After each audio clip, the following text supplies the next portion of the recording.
এই যে বন্ধুরা, আবার চলে এলাম তোমাদের কাছে নতুন ভিডিও নিয়ে। তোমরা কেমন আছো একটু কমেন্ট করে জানিও।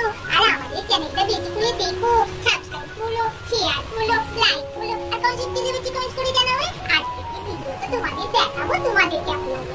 তোমরা সাবস্ক্রাইব করছো, লাইক করছো, একটু কমেন্ট করে জানাও আমাদের ভিডিওগুলো তোমাদের কেমন লাগছে, আর তোমরা কেমন ধরনের ভিডিও দেখতে চাও, আর আমাদের একটু ভুলভ্রান্তিগুলোও জানিয়ে দিও। আচ্ছা, এবার তাহলে ভিডিওটা শুরু করছি। ও ঠাকুমা, অনেক রাত্রি তো হয়ে গেল, তুমি যাবে খেতে চলো। তারপর তোমার নাতিরা এসে নালে বকবে। তবে ঠাকুমা এত রাত্রির অব্দি কেন আমার জন্য বসে আছে, বললে তখন কি হবে বলো তো? তুমি চলো চলো খেয়ে নাও, যখন রুটি হয়ে গেছে, তরকারি হয়ে গেছে, তুমি কেন বসে থাকবে? কি যে বলিস বাবু, আমার নাতিরা খায়নি, ছেলে খায়নি, আমি খেয়ে নেবো, সে কোনোদিন হয়? আরে কি রান্না করেছিস? রান্নাঘর থেকে তো একদম সুন্দর গন্ধ আসছে, এখন তো গন্ধ পাচ্ছি। কি করেছিস বল দেখি? ও ঠাকুমা, তুমি যে কালকে বলছিলে আমার তরকা খেতে খুব ভালো লাগে, তাই জন্যই তো আজকে আবার তরকা রান্না করলাম গো তোমার জন্য। তার জন্যই তো বলছি চলো খেয়ে নেবে। না রে না, খাবো না। নাতিরা আসুক, আমার ছেলেটা আসুক, তারপরে একসঙ্গে গল্প করতে করতে সবাই মিলে খাওয়াটা মজা। একা একা খেয়ে নিলে মজা আছে? কি যে বলিস তোরা! এই উমা, যখন আপনার নাতবউরা বলছে খাবার জন্য এত করে, যান না খেয়ে নিন না। আর সত্যি তো আপনার বয়স হয়েছে, তারপর আপনার নাতিরা এসে তো বকবে এত রাত্রির অব্দি যদি আপনি না খেয়ে থাকেন। জানেন তো ডাক্তারের আপনাকে তাড়াতাড়ি খেয়ে নিতে বলেছে, আপনি তো একদমই কথা শোনেন না। কি যে বলো বৌমা, ডাক্তারে অনেক কিছুই বলবে, তাই বলে ডাক্তারের কথা শুনে চলতে হবে নাকি সবসময়? ও সব হবে না। আমার নাতিরা আসুক, আমি গল্প করতে করতে আনন্দ করে খাবো। এবার আমার নাতবু আমার পছন্দের তরকা রুটি করেছে বলে কথা। এই বন্ধু দাদা, জানি তো আজকে মাকে রান্না করে তোমার তো খাতে জানি তরকা আর লুচি। যা সুন্দর গন্ধ বেরোচ্ছে, কি বলবো। আমি যখন রান্না করে গেছিলাম তো, মা রান্না করছিল, কিচেন চাচ্ছিল। খুব খিদে পেয়ে যাচ্ছে এখনো। কখন বাবা আসবে বলতো, কবে খেতে পাবো? আরে তোর যখন খিদে পেয়েছে, যে মাকে গিয়ে বললাম যে আমার খিদে পেয়েছে, আমাকে খেতে দেবে। যে মাকে তোকে খেতে দেবে না। এই তো আমি শুনতে পেলাম বড় মাকে বলছিল যে মা খাওয়ার জন্য। তো তুইও বল দিয়ে যা যে আমার খিদে পেয়ে গেছে, আমায় খেতে দাও। আমাদের কাছে এখন বলে কি হবে? আমরা বাবা আর কাকা সবাই এলে তখনই খাবো, এখন বাবা আমরা খাবো না। গুড্ডু তো ঠিকই বলেছে, আমরা বাবারা এলেই খাবো। আর বাবারা তো কত ছোটবেলার গল্প বলে, সেগুলো শুনতে শুনতে খেতে খুব ভালো লাগে। হ্যাঁ, ঠিকই তো বলেছে রিঙ্কি দিদি। আমরা বেদুরা এলে তবেই খাবো, আমরা এখন খাবো না। আর তারপরে তাড়াতাড়ি খেয়ে নিলে কি হবে, রাত্রিরে খিদে পেয়ে যায়, এখনই খাবো না।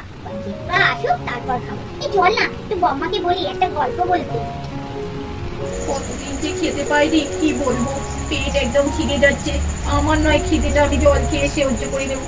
বাচ্চা দুটো কেঁদে কেঁদে একদম ঘুমিয়ে পড়েছে, আর কখনো তাদের খেতেই দিতে পারছি না 3-4 দিন ধরে। দেখি তো, বাবা বাচ্চা তো দরজাটা খোলা দেখছি, দেখি ভেতরে গিয়ে যদি কিছু পাই। অনেক বিরাট বাড়ি তো, ভয় লাগছে যদি কেউ ধরে ফেলে আমাকে, ধরে যদি মারতো। সামনে তো দেখি রান্নাঘর, যাই যাই, যদি কিছু পাই দুটো নিয়ে চলে যাব, কেউ জানতেও পারবে না। আমার সামনে আবার কি রান্না, ও রুটি, তরকা। উফ, ভালো যাওয়ার সময় এসেছি, সেখানে কেউ নেই, এই সময় কিছু নিয়ে নি। আজকে ভগবান মুখ তুলে চেয়েছে, কতদিন পর মেয়েকে ছেলে মেয়ের মুখে খাবার তুলে দেবো। দেখি তো কিছু করে তো একটু নিয়ে নেবো। এই তো সামনেই তো দেখছি টিফিন কৌটো আছে, ওই টিফিন কৌটোটা একটু তরকা নেবো, আর আঁচলে 4টে রুটি বেঁধে নেবো। তাড়াতাড়ি নি বাবা, আবার নালে এসে পড়বে। এই তো তাড়াতাড়ি নি বাবা, রুটি নি। আওয়াজ হয়ে গেল, বাসনগুলো সব হুড়মুড় করে পড়ে গেল, আবার ভেতর থেকে কেউ চলে আসবে না তো, শুনতে পেয়ে গেল না তো। তাড়াতাড়ি নিয়ে নি, আমি বাবা খাবারটা নিয়ে ছুটে চলে যাব, কেউ আর জানতেও পারবে না। ওরে বড় মনাথবো, দেখেছিস রান্নাঘর থেকে কিসের যেন আওয়াজ হলো, সব বাসন করার। কি ব্যাপার রে, দরজাটা দিস নি বাইরে? হ্যাঁ, এখনো ঢুকলো নাকি? এবার চল চল সবাই গিয়ে দেখি একবার রান্নাঘরে। ওরে বাপে, অনেক বাসন পড়েছে, সে উত্তর জুড়ে আওয়াজ হয়েছে। উমা উমা, তুমি তো দেখো রান্নাঘর থেকে কি জোরে বাসন করার আওয়াজ হলো। আমি তো ভাবলাম তুমি মনে বড় মাকে খেতে দিতে গেছো, আমি অমনি ছুটে ছুটে খেতে এলাম। উমা তুমি দাওনি? এই কিচের আওয়াজ হলো, কত বাসন কি করে পড়লো, চলো চলো দেখি রান্নাঘরে কি হলো। কে গো তুমি? হ্যাঁ, তোমার বড় আসপর্দা আমাদের বাড়িতে ঢুকেছো। কি করতে ঢুকেছো গো? চুরি করতে? হ্যাঁ, এ বাবা দেখো ঠাকুমা কি অবস্থা। তুমি কে গো মেয়ে? হ্যাঁ, আমাদের বাড়িতে ঢুকে পড়েছো? ও বাবা, তুমি মনে হচ্ছে কোনো চুরি করতে ঢুকেছো। তুমি রাত্রিবেলা মেয়ে মানুষ, তুমি চুরি করতে ঢুকেছো পরের বাড়িতে? ছি ছি ছি ছি ছি। আর বলি বড় নাথবো, তোদের তো অন্যায়। ওরা মেন দরজাটা দিস না কেন? দরজাটা যে খুলে রেখেছিস দেখেছিস? ফাঁক তাল পেয়েছে, ঘরে ঢুকে পড়েছে। এবার জিনিসপত্র নিয়ে চলে গেলেই হলো। দেখ কি নিয়েছে। আরে ঠাকুমা, দরজাটাও ভেজানোই ছিল, ভেবেছিলাম রান্না করে দরজাটায় খিল দিয়ে দেবো, আর ভুলে গেছি দরজাটায় খিল দিতে। আর কি করে জানবো? কোনোদিন তো এরকম ভাবে চোর ঢোকেনি, আজকেই ঢুকে পড়েছে। না গো না, আমি চোর না। আমি না 3 দিন ধরে কিচ্ছু খেতে পাইনি। আমার দুটো ছোট ছোট, এই যে বাচ্চা ছেলেটা, এর মতন দুটো ছোট ছোট বাচ্চা আছে আমার, একটা মেয়ে আর একটা ছেলে। তাদেরও মুখে আমি খাবার তুলে দিতে পারিনি। কি করব বলো? এই জন্যই তো তোমাদের বাড়িতে খোলা দেখে ঢুকে পড়লাম। আর এই যে দেখলাম তোমাদের রান্নাঘরে এত কিছু রান্না করা, তাই জন্যই তো দুটো রুটি আর একটু ওই যে কি তরকাটা কি করেছো ওটা নিয়ে বলে টিফিন কৌটোটা পাততে গেছিলাম, আর সব বাসনগুলো পড়ে গেল। ও গো, আমি চোর না গো। আরে তুমি তো দেখছি সদবা, তা তোমার স্বামী কি কোনো কাজ করে না? তা তুমি পরের বাড়িতে এরকম চুরি করে খাবার চুরি করতে ঢুকেছো, কি ব্যাপার বলো দেখি?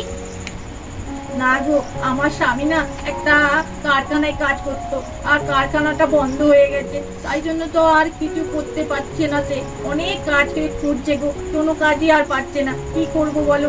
দুটো ছোট ছোট ছেলে মেয়ে, তাদের মুখে খাবার তুলে দিতে পারছি না। কি করি? ওই জন্যই তো তোমাদের বাড়িতে চলে এলাম।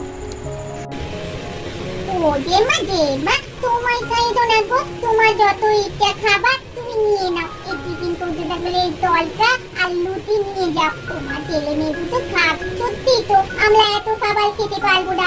অনেক সময় তো আমরা কত খাবার খেতে পারি না, সেসব ফেলে দিই। সত্যি তো, তখন তো ভাবি না কত গরিবরা খেতে পায় না। আমরা তো কত জিনিস নষ্ট করি বলো তো।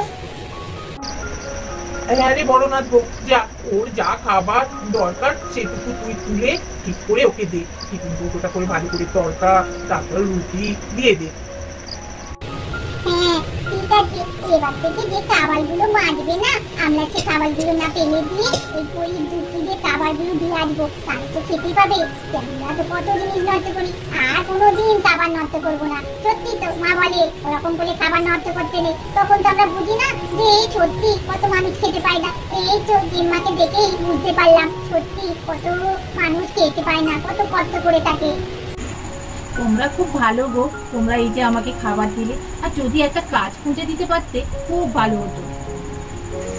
আমরা বাবু বাড়ি থেকে বেরোই না, আমরা কোথায় কাজ খুঁজে দেবো তোমার? তবে হ্যাঁ, আমাদের বাবু একটা কাজের লোকের দরকার। তুমি যদি আমাদের বাড়িতে কাজ করতে পারো খুবই ভালো হয়। তাহলে আর তোমাকে এইরকম ভাবে কষ্ট করতে হবে না। তুমি দুবেলা খেতেও পারবে আর তোমার টাকাও হবে। ঠিক আছে, তুমি তবে কাল থেকে আমাদের বাড়িতে কাজে এসো। কি মজা! আমাদের বাড়িতে তুমি কাজ থেকে কাজে আসবে যে মা, আর ওই যে দুটো ছোট ছোট ভাই বোন আছে তাদেরও নিয়ে আসবে কিন্তু। আমাদের ভিডিওটা এখানেই শেষ করছি।